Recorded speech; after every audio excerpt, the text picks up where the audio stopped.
These Mesolithic populations thrived in Ireland for 4,000 years. They developed sophisticated hunting and fishing technologies, adapted to coastal environments and river systems.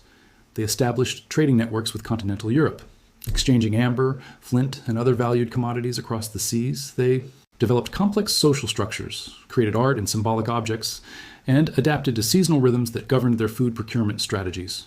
They accumulated deep ecological knowledge about animal migration patterns, plant growth cycles, and marine resources. Archaeological evidence suggests they lived in organized groups with established seasonal camps in established territories.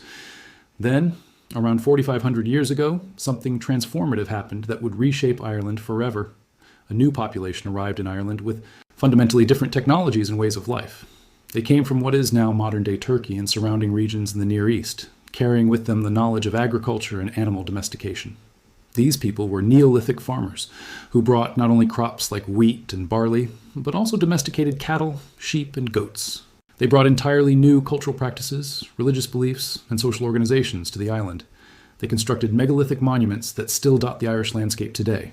This wasn't a gentle cultural exchange or a gradual transition. The genetic evidence suggests these farmers largely replaced the existing Mesolithic population through a process that probably involved both demographic expansion and conflict. It was one of the most dramatic population turnovers in European prehistory, representing a fundamental shift in how humans related to their environment and to each other. The Neolithic farmers who arrived in Ireland carried genetic ancestry from the Near East, from regions where agriculture had been invented thousands of years earlier. But they also carried something profoundly important to this story. They had lighter skin than the Mesolithic populations they encountered. Over time, this Neolithic-derived ancestry became dominant in the Irish gene pool. The dark-skinned, blue-eyed hunters of the earlier period were demographically displaced, not in the sense of violent expulsion, but simply through the demographic dominance of the farming population. Their genetic contribution became diluted and recessive in many lineages, though it never disappeared entirely. Hidden in the genomes of modern Irish people, traces of this earlier ancestry persisted, waiting for technology sensitive enough to reveal them. This Neolithic transition, profound as it was, wasn't the final chapter in Ireland's genetic story. Around 2,000 years before present, another major population movement occurred that would further reshape the genetic landscape of Ireland. Bronze Age herders from the Pontic-Caspian steppe, a vast grassland region extending from Eastern Europe into Central Asia and beyond, moved westward across Europe in large numbers. These movements were part of broader demographic expansions that saw steppe populations spread across much of Europe, replacing or mixing with established populations everywhere they went. These populations were genetically different from the Neolithic farmers who had dominated Ireland for the previous 2,000 years. They carried different genetic ancestry from the steppes, from populations historically associated with horse domestication, pastoral economies, and highly mobile lifestyles.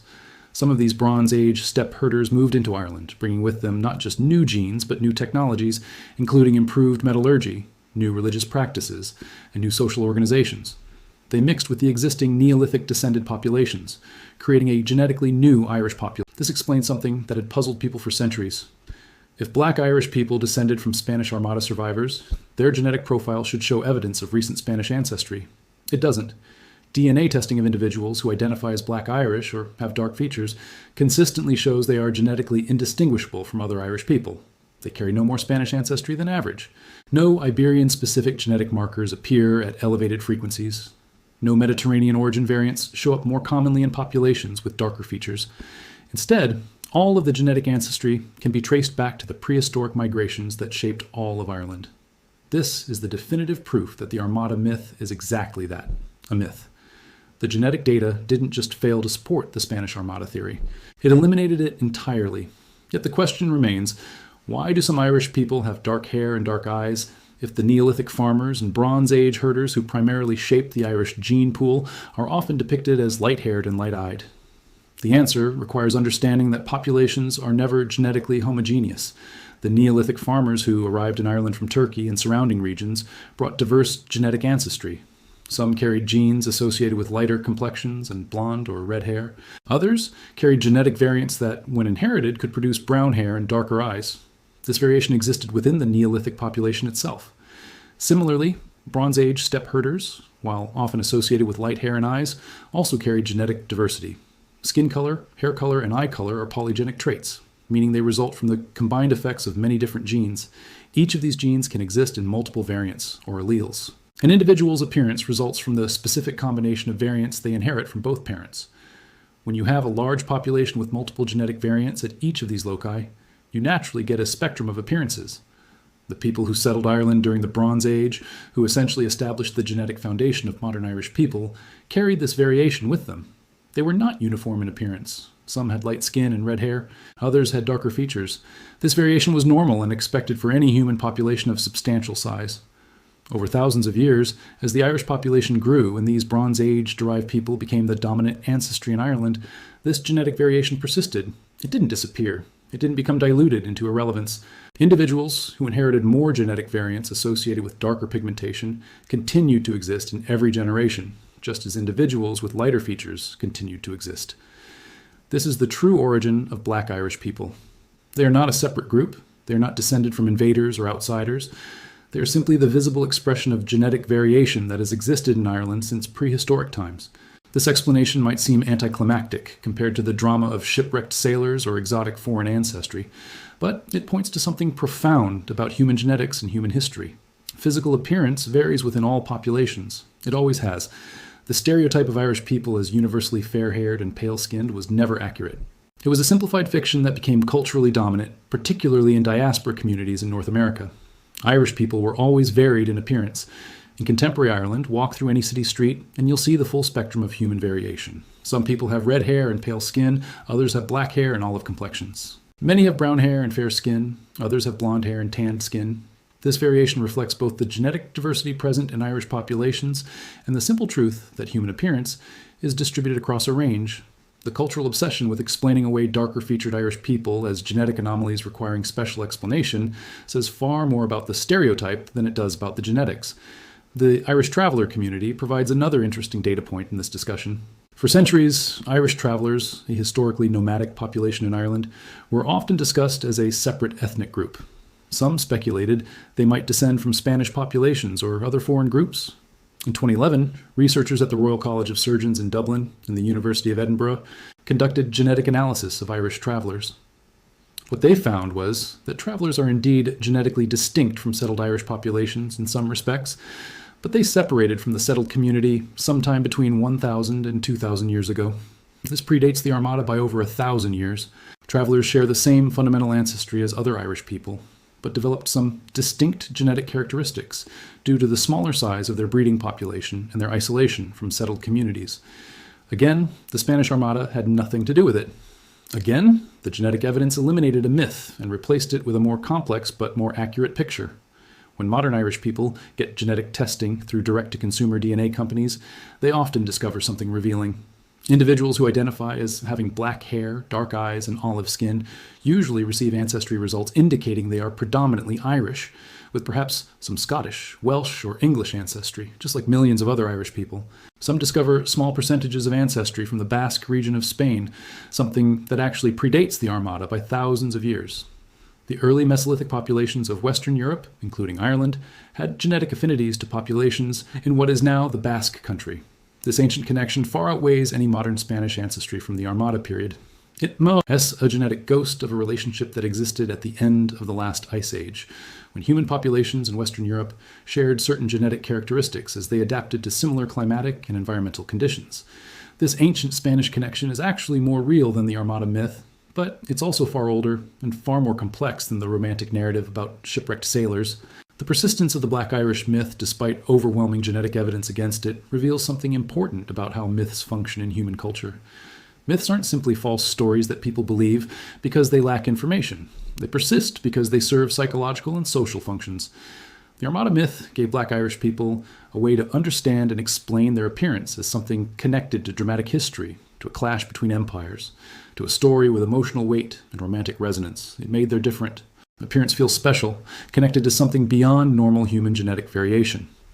The alternative explanation, that their appearance reflects the natural diversity present in any substantial human population, feels ordinary by comparison. It doesn't provide the same emotional satisfaction, it doesn't create the same sense of special connection to history, but scientific truth often is mundane. The real origin of Black Irish people is simply that humans vary in appearance, and Ireland's population has always contained this variation. Modern genetics has also revealed something unexpected about assumptions regarding which individuals are most genetically Irish. Scientists can calculate what percentage of an individual's ancestry comes from Bronze Age sources, Neolithic sources, and other prehistoric populations. When they do this, they discover that individuals with dark hair and dark eyes often have genetic profiles that are just as authentically Irish as red-haired, pale-skinned individuals. Sometimes individuals with darker features carry higher percentages of Bronze Age ancestry. Sometimes they carry higher percentages of Neolithic ancestry. The point is that there's no one correct Irish appearance. There's no genetic truth to the idea that real Irish people look a certain way. The genetic diversity present in Ireland today is a legitimate reflection of the genetic diversity that has always existed in Irish populations. The cultural memory of the Black Irish myth, however, tells us something about Irish diaspora history. The Irish people who emigrated to North America in massive numbers during the 19th century faced intense discrimination. They were stereotyped, marginalized, and treated as inferior. In this context, the Black Irish myth served a purpose. For diaspora communities, trying to establish themselves in a new country, having a special origin story felt empowering. It provided narrative complexity to Irish identity.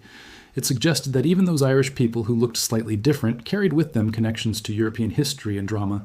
The Scottish-Irish immigrants in America, by some accounts, actively promoted the idea that fair skin and red hair were more authentically Irish, sometimes to distinguish themselves from Irish Catholics, and to align themselves with British or Northern European identities.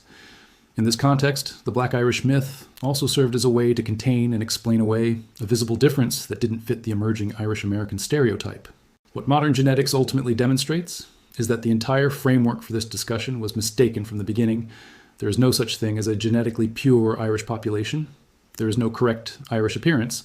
Ireland's population has always been shaped by migration, mixing, and the free reassortment of genetic traits across generations. The dark-haired, dark-eyed people who live in Ireland today are not descended from Spanish sailors or African traders or any other foreign population invading after the Bronze Age.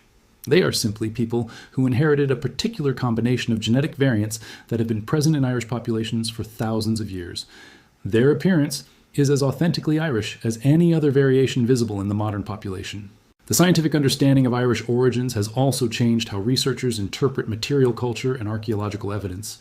When geneticists learned that Bronze Age populations contributed substantially to modern Irish ancestry, they could look back at Bronze Age archaeological sites and understand them not as artifacts of a foreign culture that was eventually displaced, but as the material expression of populations that established themselves as the genetic foundation of Ireland. The Bronze Age people of Ireland didn't disappear. They didn't go extinct. They became the genetic ancestors of modern Irish people.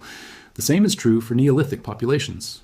The cultural practices they brought, the genetic ancestry they carried, and the people they were merged with existing populations and shaped the foundations of Irish history. This is how human populations actually work. They don't maintain genetic purity.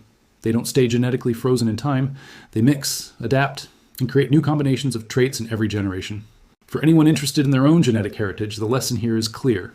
Genetic ancestry testing is useful for understanding demographic history and genetic relationships. But it cannot be simplified into mythic narratives that feel more satisfying than reality. If you discover that you have Irish ancestry and you have dark hair and dark eyes, you don't need to invent stories about Spanish ancestors or exotic foreign heritage. Your appearance reflects the simple, elegant reality of human genetic variation operating in a substantial population across many generations. The same genetic variants that exist in your dark hair and eyes were present in Ireland during the Bronze Age. They were present during the Neolithic. They have been expressed in different combinations and reassorted through countless generations. You're not special or unusual. You are a normal expression of the genetic diversity that has always characterized Irish populations, and that, strangely enough, is more interesting than any myth. The story of how the Black Irish myth persisted despite genetic evidence against it is ultimately a story about how humans understand themselves and their history. We want our differences to mean something. We want our appearance to connect us to stories larger than ourselves. We resist explanations that suggest we are simply the product of normal genetic processes operating across many generations. But this is the actual truth. The Black Irish phenomenon, the persistence of dark features in Irish populations, the diversity of appearance visible in Ireland today, all of this reflects nothing more exotic or dramatic than the genetic variation present in any large human population, shaped by multiple migrations and countless generations of reproduction and recombination. The real science, when fully understood, is far more elegant and profound than any myth. It speaks to deep complexity of human history and the beautiful variation resulting from countless human encounters. Science cannot provide the romantic narrative that myths offer, but it can provide something more valuable, an accurate understanding of who we actually are, where we actually come from, and why we actually look the way we do. And understanding that truth, appreciating complexity beneath the surface, is ultimately more satisfying than any invented story. DNA doesn't lie, but it does hide. Modern geneticists studying ancient Irish bones have uncovered something far stranger than any single origin myth. Ireland's population wasn't shaped by one dramatic event or one ancestral group, but by overlapping waves of human migration spanning 8,000 years, each bringing new genetic traits, new people, and new layers of complexity to the island's gene pool. These weren't uniform populations that bred true. They were constantly mixing, adapting, and creating new combinations of appearance that wouldn't make sense until science could finally read the genetic code. The people we call Black Irish today aren't descended from Spanish sailors, African traders, or ancient Mediterranean populations. They're the living result of a far more intricate story. Mesolithic hunters with dark skin, followed by Neolithic farmers from the Near East, then Bronze Age herders from the Eurasian steppe, each adding their own genetic inheritance to an increasingly complex human tapestry. This is the story science missed for centuries because it was looking for simple answers to a genuinely complicated question. For generations, popular culture has maintained a remarkably consistent narrative about Irish identity and appearance. The stereotype persists. Irish people have red hair, pale skin, and blue eyes, freckles, fair complexions that burn in direct sunlight. This image became so dominant that it essentially defined Irishness in the global imagination.